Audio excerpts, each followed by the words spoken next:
The ancient chambers beneath the surface of Kepler 742c had remained undisturbed for millennia, until Dr. Sarah Chen's excavation team breached the final seal. Stale air rushed past them, carrying the weight of forgotten secrets. Sarah's hand trembled as she adjusted the illumination settings on her enviroscanner, revealing walls covered in intricate glyphs that seemed to absorb and reflect light in impossible ways. "Professor Reeves, you need to see this," she called out, her voice barely containing her excitement. The senior xenorchaeologist made his way carefully through the narrow passage, his environment suit whirring softly with each movement. The chamber they'd discovered wasn't just another burial site or storage facility. It was a warning. Massive holographic projectors, though long dead, lined the walls. In the center stood a monument crafted from an unknown material that seemed to drink in light itself. But it was the writing that covered every surface that made Sarah's blood run cold. "It's a message," Professor Reeves muttered, his translation software working overtime. "Left by the Zarkai civilization. But this can't be right." He adjusted his scanner, recalibrating the ancient language matrices. Sarah moved closer to the central monument, her scanners recording every detail. The Zarkai had been considered one of the most advanced species in known space, until they vanished without explanation 12,000 years ago. Their disappearance had become one of xenorchaeology's greatest mysteries. The translation software finally aligned with the ancient script, and words began appearing on their visors. "To those who find this chamber, heed our final warning. We were mighty once, spanning 1,000 systems. We believed ourselves invincible, masters of all we surveyed. Then we found Sol." Sarah felt a chill run down her spine. Sol, Earth's sun, the home system of humanity. There were signs we ignored. The message continued. Signals that spoke of primitive technology, yet bore subtle complexities we failed to recognize.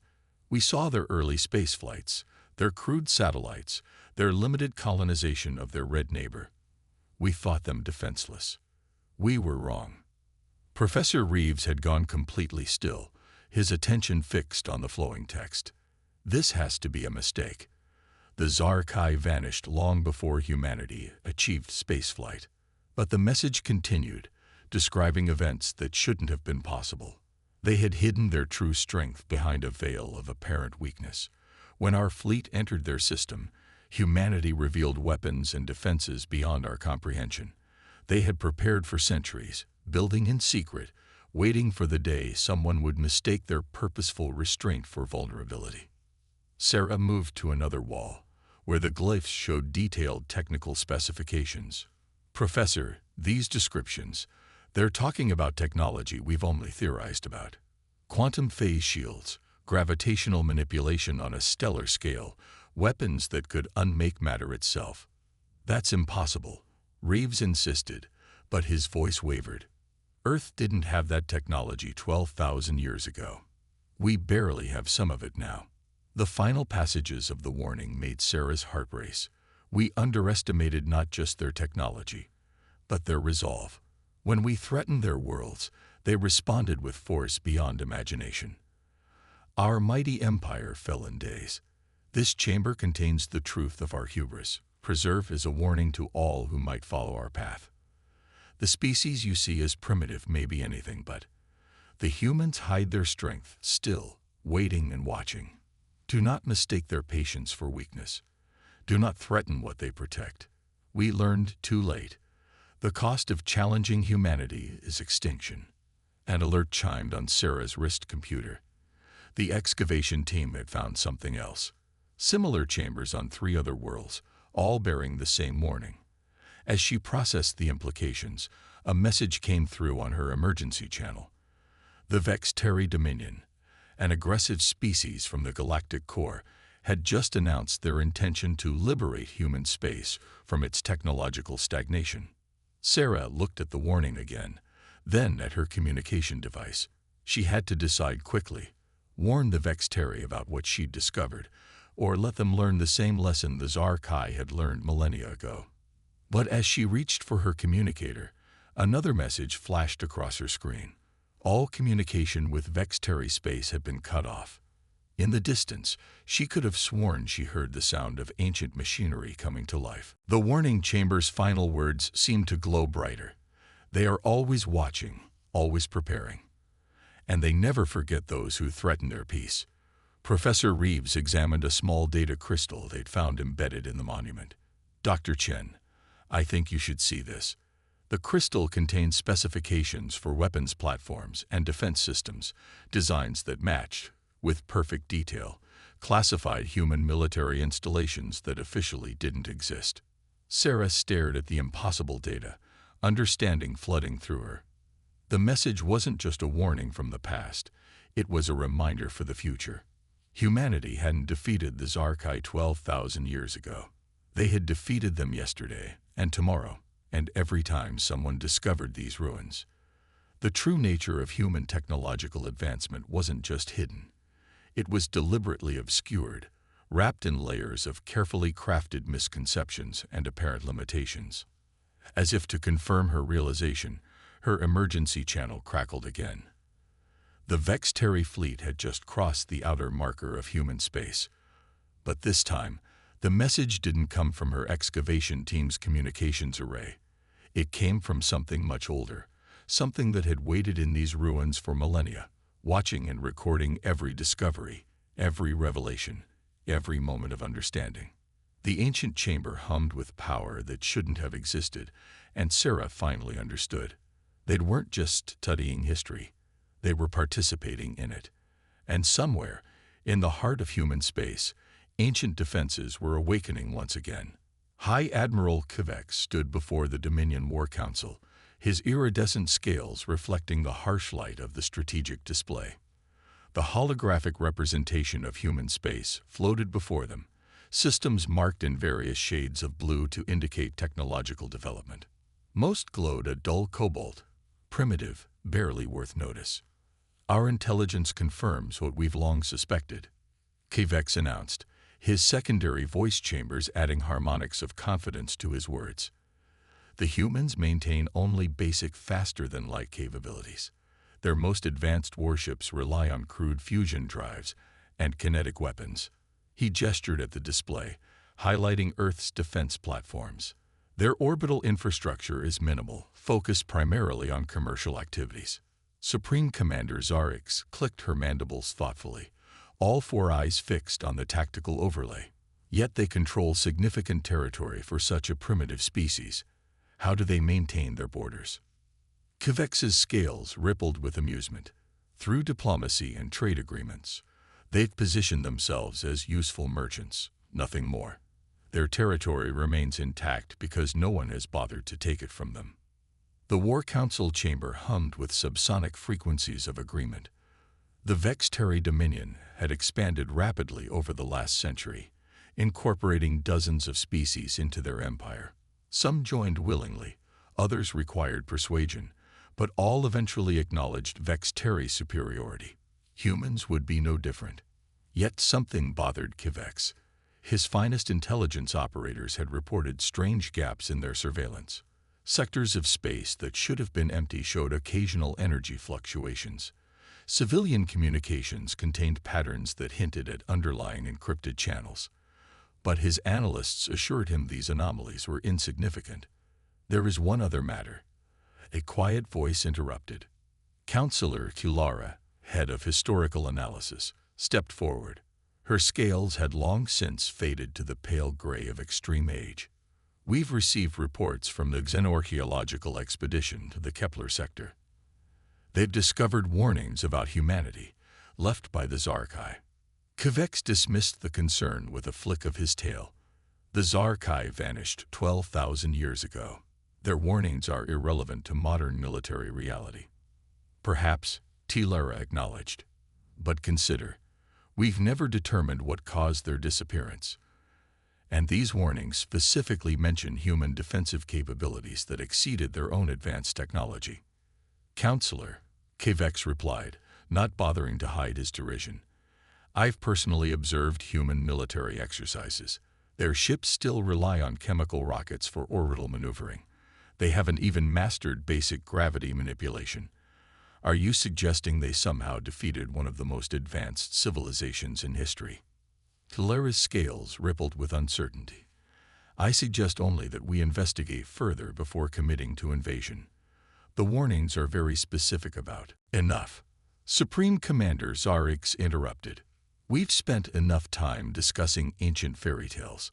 The human territories are rich in resources we require, and their technological backwardness makes them an easy target.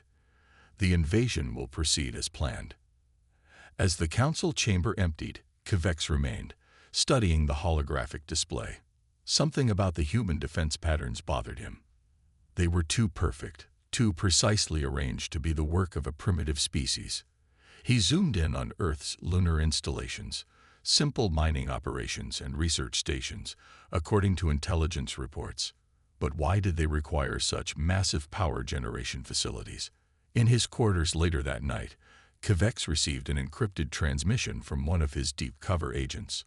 The message was brief. Energy signatures detected in supposedly empty systems. Pattern matches theoretical models for quantum phase shields. Request immediate consultation. Kvex moved to respond, but his communication system suddenly failed.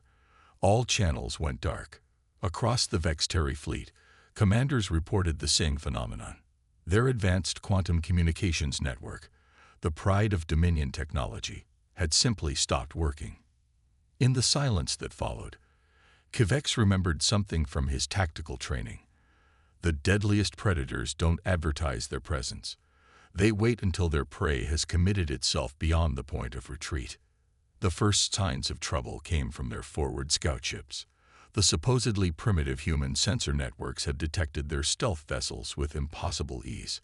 Then came reports of unusual energy readings from Earth's direction, massive power signatures that shouldn't have existed based on their intelligence.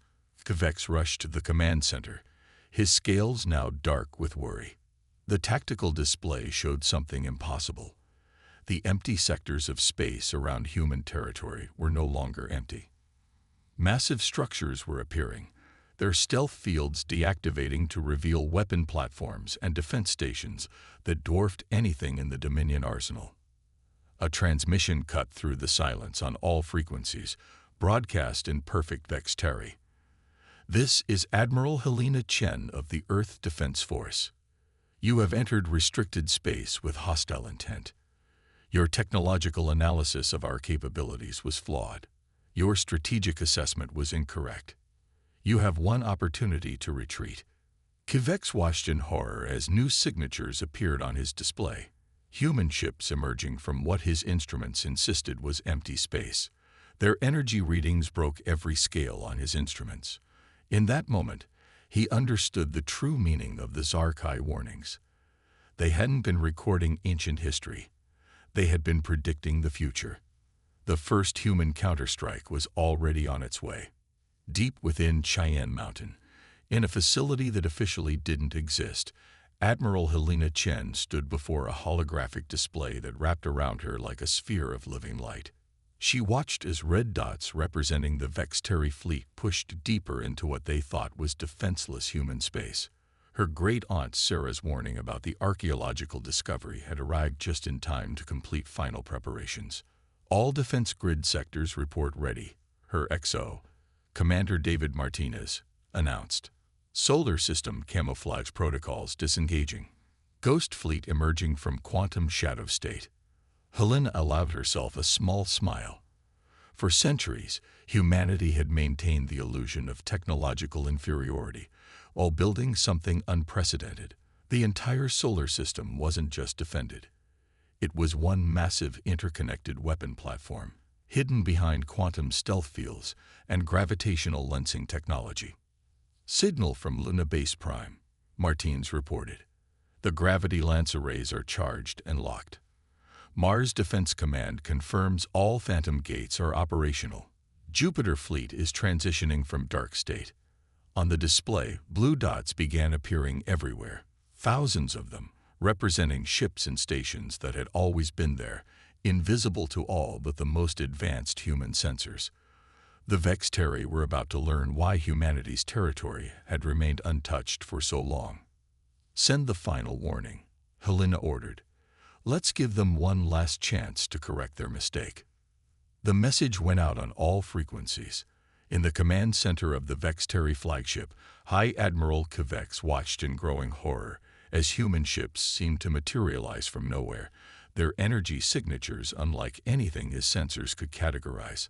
The supposedly primitive defense platforms around Earth were transforming, quantum fields falling away to reveal weapons that shouldn't have existed. Multiple new contacts, his sensor officer screamed. They're everywhere, emerging from quantum null spaces throughout the system. Energy readings are impossible. Kivex stared at his tactical display as it struggled to track the human vessels.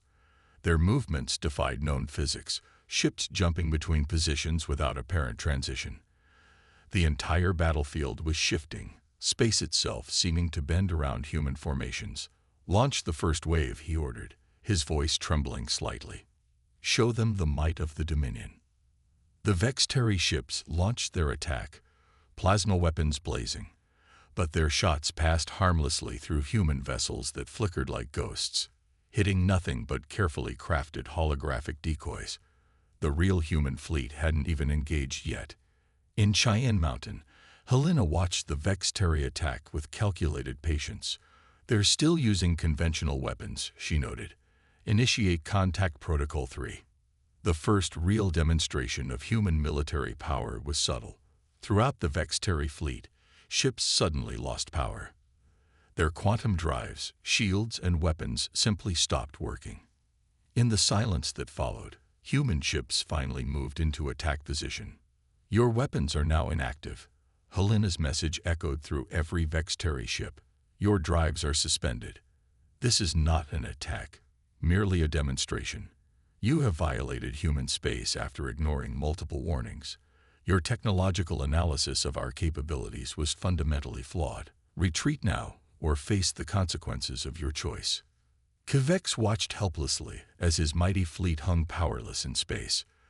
Then, just as suddenly as they had failed, all systems returned to normal. A clear message. Everything they had, everything they could do, existed only because humans allowed it. But pride in centuries of Vexteri military tradition wouldn't allow such an insult to go unchallenged. All ships, full attack. Kivex roared, launch everything we have. In Cheyenne Mountain, Helena sighed as she watched the Vexteri choose destruction over wisdom. They never learn, she murmured. Initiate full response. Standard containment protocols. The space around the Vexteri fleet began to twist. Quantum fields that humans had mastered centuries ago wrapped around their ships like nets.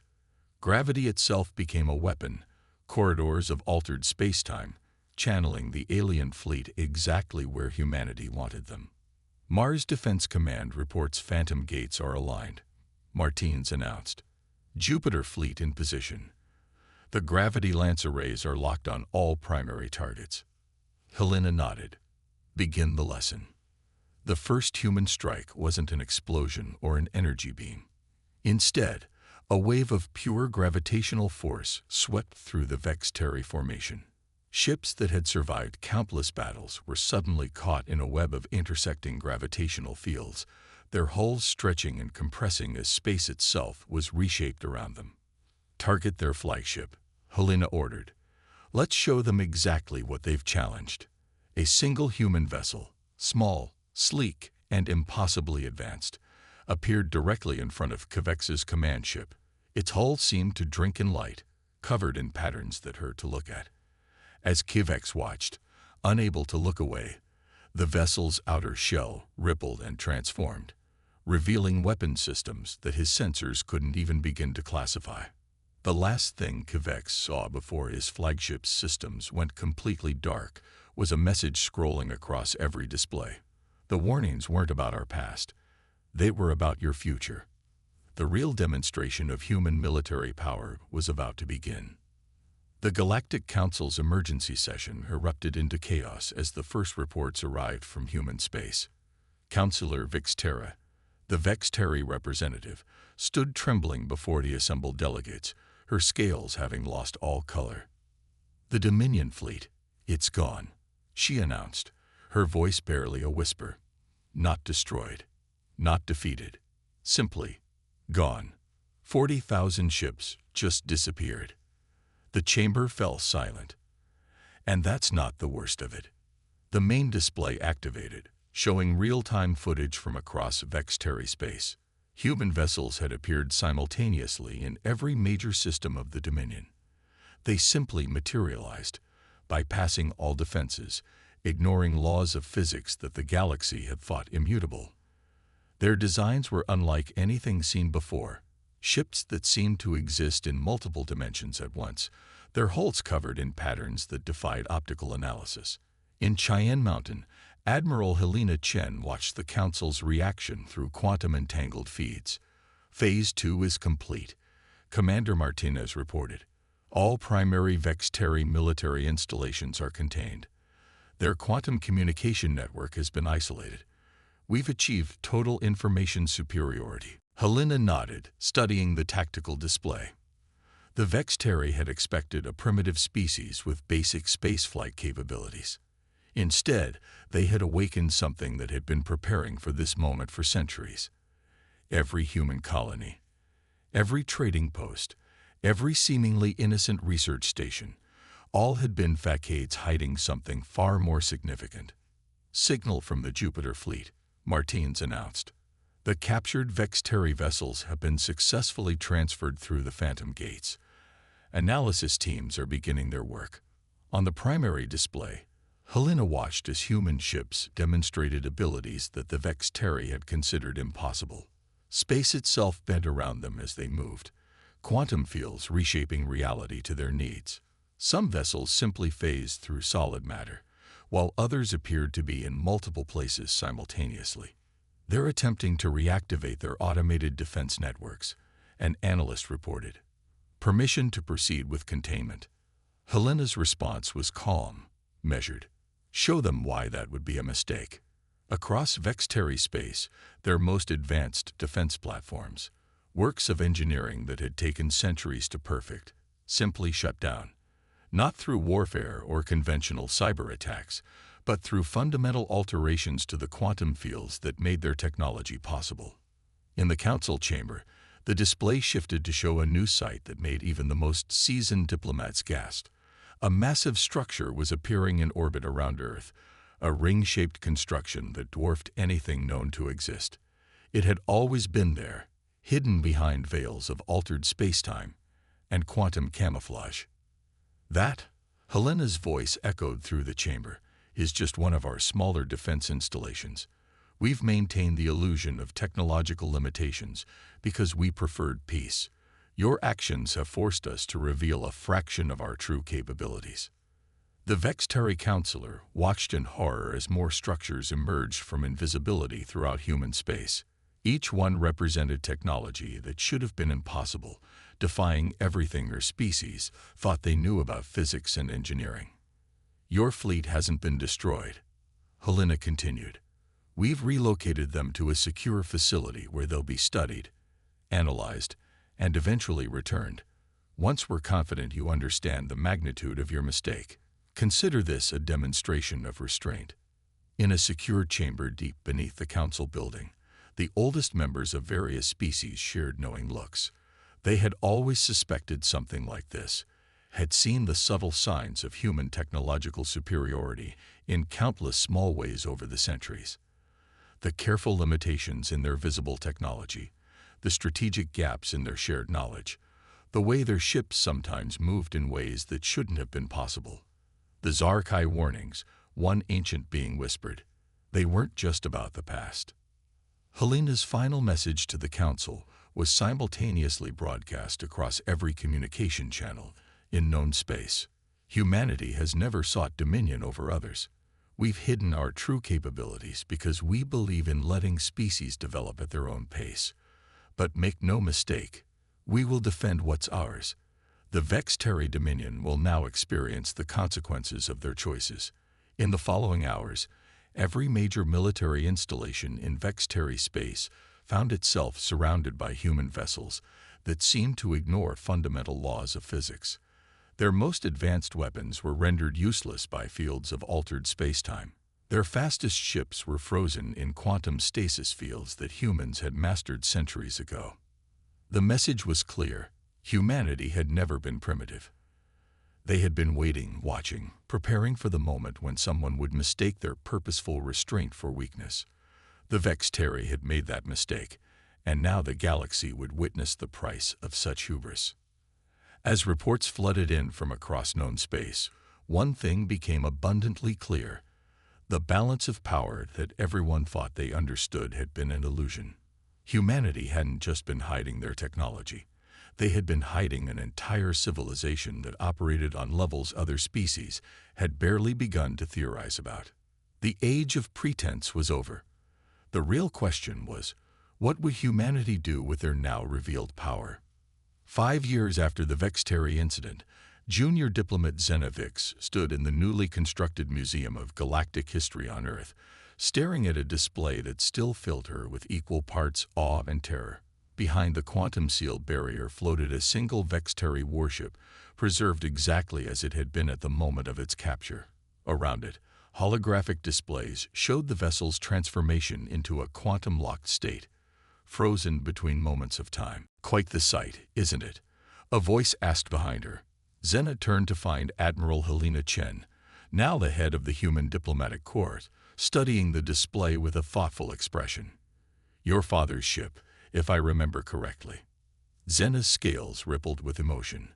High Admiral Kovex had survived the incident, though his pride had not. "Yes," she answered quietly. "He commands a merchant vessel now, a much humbler position." The museum hall stretched for kilometers, filled with artifacts and displays that showcased humanity's true history, no longer hidden behind carefully constructed illusions. Quantum computers that could simulate entire universes, drives that could bend space itself, weapons that could reshape reality. All had existed for centuries, concealed behind a facade of primitive technology. "Walk with me," Helena suggested, leading Zena toward a special exhibition. "There's something you should see." They passed through a security field that rippled like liquid light, entering a chamber that Zena recognized from historical records. The warning room discovered by Dr. Sarah Chen years ago. "You knew," Zena said, not a question. The warnings, the ruins, the hidden technology. It was all connected. Helena nodded, studying the ancient glyphs. "We've been leaving those warnings for 12,000 years, updating them as needed. Each time a species discovers them, they face a choice: heed the warning or learn the hard way." But why maintain the deception? Why hide your true capabilities for so long? "Because power corrupts," Helena answered simply. "We learned that lesson early in our development. The more advanced we became, the more we understood the responsibility that came with such power. We chose to watch, to guide when needed, to defend what's ours, but never to dominate." They reached a new section of the museum, one still under construction. Here, the displays showed the aftermath of the Vextari incident, the reformation of their empire into a peaceful confederation, the careful return of their fleet, now equipped with safeguards that even their best scientists couldn't understand, the establishment of new protocols for technological development and military expansion. "Your people lost their empire," Helena acknowledged, "but gained something more valuable: understanding. The galaxy is larger and more complex than any single species can comprehend. True strength lies not in domination, but in wisdom." Zena touched the display showing her homeworld, now host to a human advisory station that everyone understood was both embassy and watchpost. "Some say we're just slaves now, bound by technology we can't hope to match." Helena's expression softened. "Look around you, Zena. In the 5 years since the incident, has humanity used its power to conquer, to subjugate? We revealed our true capabilities not to dominate, but to prevent the need for actual conflict. Your people are free to develop, to trade, to grow, just not to threaten others." They reached the final exhibit, a real-time display of known space. Countless points of light represented inhabited systems, trade routes, and the invisible network of human monitoring stations that everyone now knew about but few could actually detect. Today, you become Earth's official ambassador to the Vextari Confederation, Helena said, the first of your kind to hold such a position. Do you know why you were chosen? Xena's scales shifted to a pattern of determination. Because I understand both the price of hubris and the value of peace. Exactly. Helena gestured at the galaxy map. We don't want subjects or servants. We want partners who understand that power comes in many forms, and the greatest strength often lies in choosing not to use it. As they watched, a new light appeared on the map. A star system at the edge of known space, where signals suggested another young civilization was taking its first steps toward the stars. Around it, invisible to all but the most advanced sensors, human monitoring stations shifted position, preparing to watch, to protect, and, if necessary, to warn. The cycle continues, Helena mused. Someone always thinks they've found an easy target. Someone always needs to learn the hard way. And the warnings? Xena asked.